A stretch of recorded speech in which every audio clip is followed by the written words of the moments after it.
अस्सलामुअलैकुम दोस्तों, कैसे हैं आप सब। उम्मीद करती हूँ कि आप सब बिल्कुल ठीक होंगे।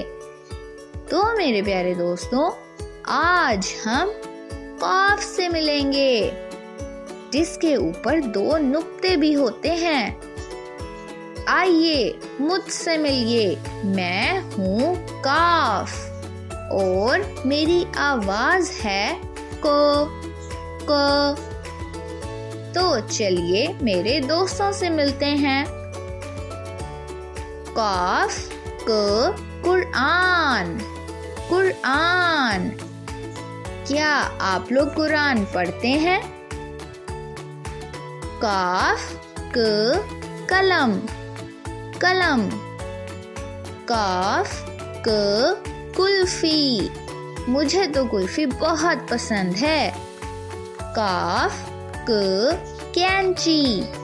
कैंची। उम्मीद है आपको काफ से मिलके बहुत मजा आया होगा। अपना बहुत सा ख्याल रखिएगा। तब तक के लिए खुदा हाफिज।